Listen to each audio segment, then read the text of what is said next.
Good morning, friends.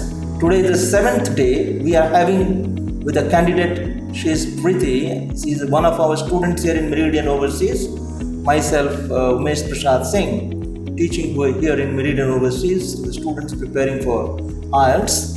She has an English literary background. She is a lecturer in one of the colleges in Rajasthan. She teaches English literature there, and it's a great pleasure that we are having here on the hot seat, and she is going to explain to us and also give her own viewpoints about Meridian overseas, the training what she is receiving to go for Canada. Her central interest is to read, to study English and to teach English, which she has been doing for many years, and wants to visit Canada and receiving training over here in a meticulous manner.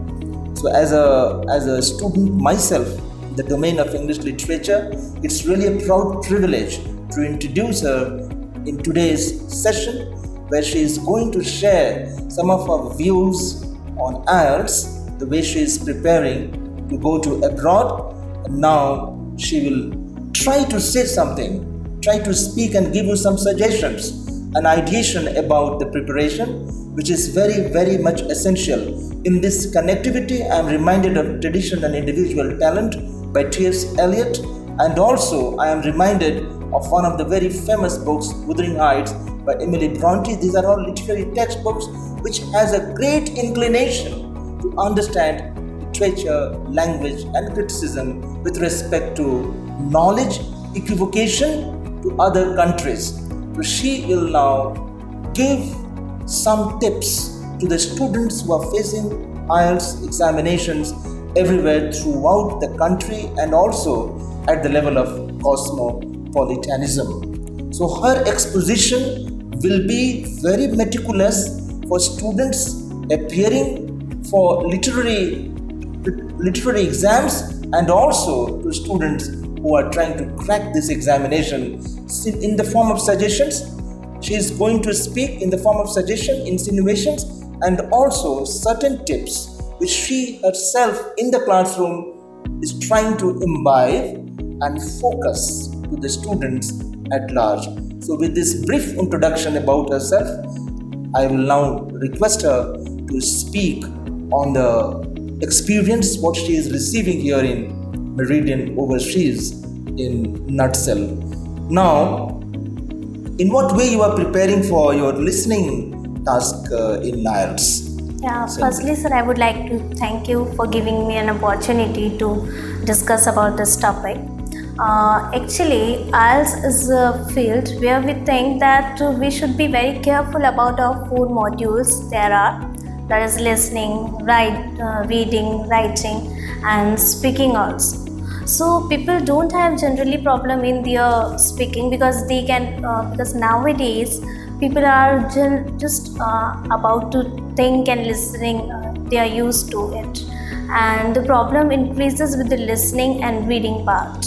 So as you asked about me listening part, actually generally first thing that you should keep in mind about listening, that you have to be very attentive. You can't think that you are thinking something in your mind and you are going to listen your listening task. So this should not be there. So you have to be very attentive what you are going to hear, because there is a lot of difference between your accent and the American or British accent. So we have to be very attentive in that case. So this was a trick. So how do you apply listening in your college teaching, where you are attached to when you teach your students in college? Yeah, actually it gave me a lot of experience because I have been working in college, that is still a PG college embassy. So it gave me a lot of experience because students, I have to be very audible for that, because students who are going to listen me, they have to be very clear about the idea, because I am to deliver what I am going to say.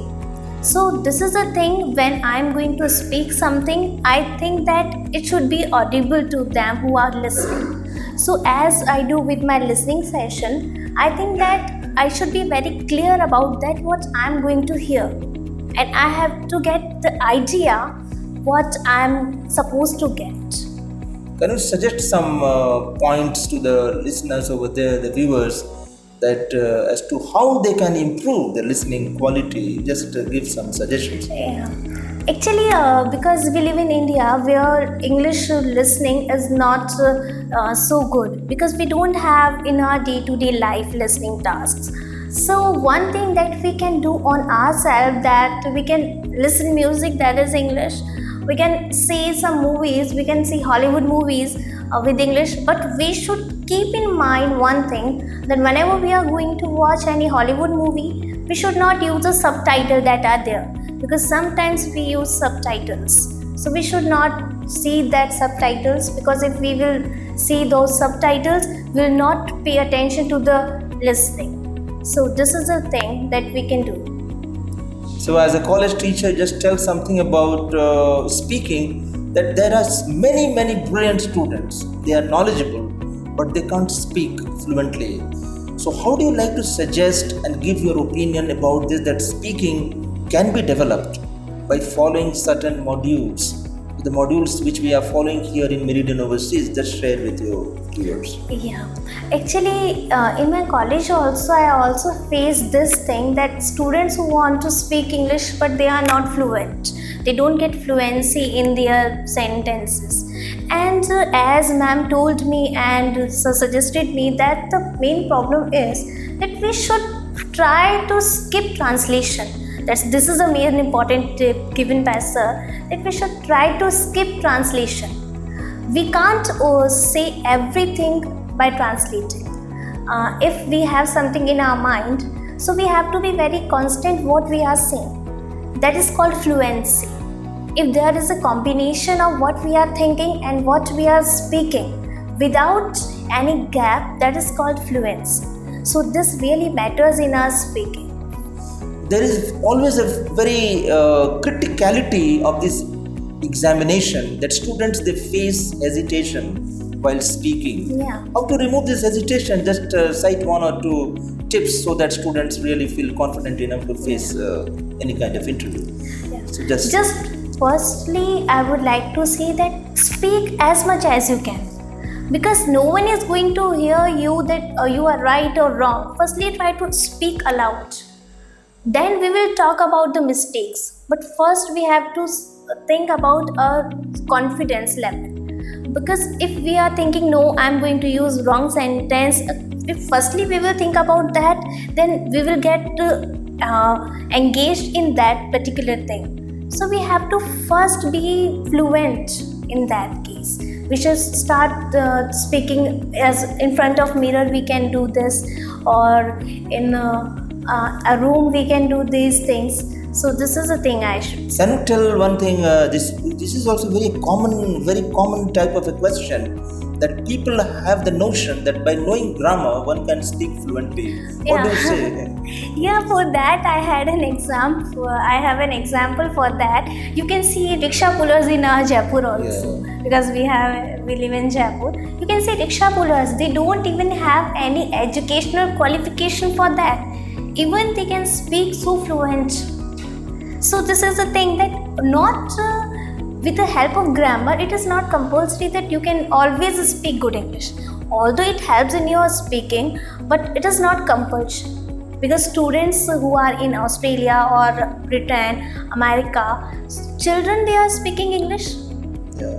We don't have any, in case of, if we see Hindi, we don't teach students or we don't teach our child to use the noun and pronoun first. We just say that you can say what they imitate us. So we should do these things. This is a really very good suggestion made by Priti in this interview. It was really a very nice kind of very wonderful tips which she has given to all viewers and students, that it is not only grammar by which you can become fluent. Grammar is a tool, it is an instrument, but that is not everything to become fluent in English.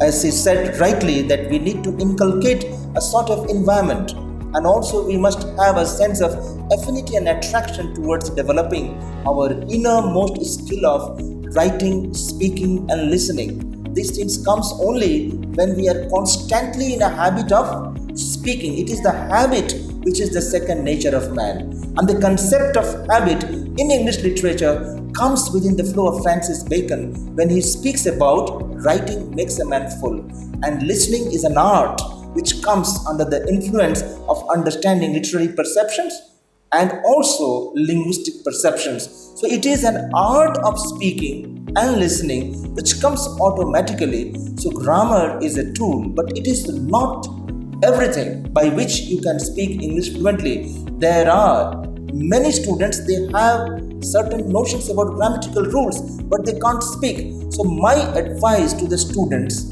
and I am just trying to cooperate with the notion what my student just now she has said about that it is constant practice which makes a man fluent in a particular subject. So that is very essential. Now I come to another question which I would like to ask from her, that you just tell the viewers about your experience of your teaching career, what you are experiencing now, that when you come across a student who is struggling to grab some words, they have no stock of words, what do you advise them in your college and in your teaching career?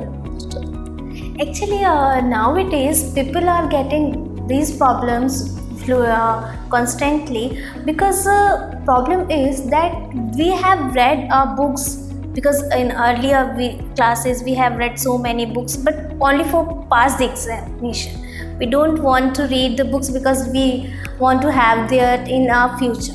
So nowadays we can do one thing, that we should try to read dictionaries, because nowadays people has avoided these things. They don't use dictionaries. So first thing, we should use dictionary. We should try to watch some movies so that we can see what the words they are using, because day-to-day English, what they are speaking and what we are writing is totally different. Because I have faced this in my college session, that people who are writing good, even they can't speak well. So this is a thing, I think. This is a dichotomy which she has mentioned. Now I would like to ask her personal educational interest. She was a student of English Literature Department of English, Rajasthan University, a direct student of Professor Tanuja Mathur, direct student of Professor Joya Chakravarti, who headed the department in the University of Rajasthan. So I would like to just ask from her, what sort of inspiration you got from your teachers? They are all hallmark teachers of the university, whose name is highly reputed in the country.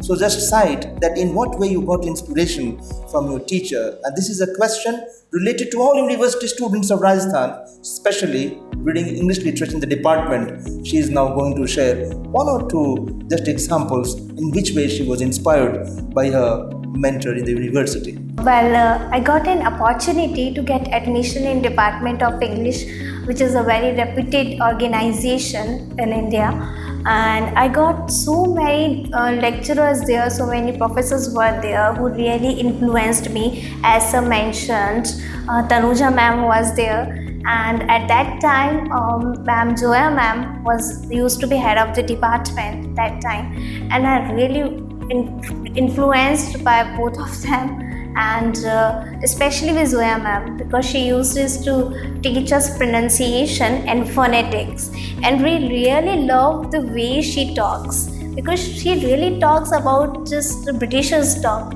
the way of accent, the way of talking, that was so nice. So the thing that I learned is, because earlier when I got admission in master's degree, I was not as fluent, because I got my education from an ordinary college, so I was not that fluent, but I get influence from my teachers, my professors there. So that's a wonderful kind of a reaction. So finally, on the behalf of my University of Calcutta, on the behalf of also the University of Rajasthan where she belonged to, this was a kind of a good affinity which she still remembers as a student of the department, and she has great respect for her teachers and mentors.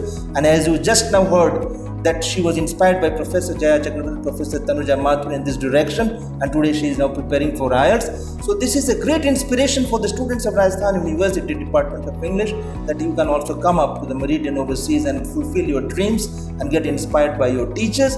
So it is a kind of a holistic connectivity of the Department of English of the University of Calcutta and University of Rajasthan, to which I belong, the University of Calcutta. So on my own behalf, and on the behalf of the Meridian overseas, and on the behalf of the English Literary Fraternity, I conclude this session by saying that you can be a successful IELTS scholar in your field and be one of the successful personalities. With this kind note, I would like to thank all of you, and once again success to one and all. And tomorrow again we shall meet with another student of this institution. Thank you very much. Thank you for attention. So guys, कोई भी doubt हो तो आप नीचे comment करें या फिर नीचे दिए गए नंबर पर कॉल करें। अब चैनल को सब्सक्राइब करना ना भूलें ताकि आपको सारे आने वाले इन्फॉर्मेटिव इंटरव्यूज़ मिलते रहें।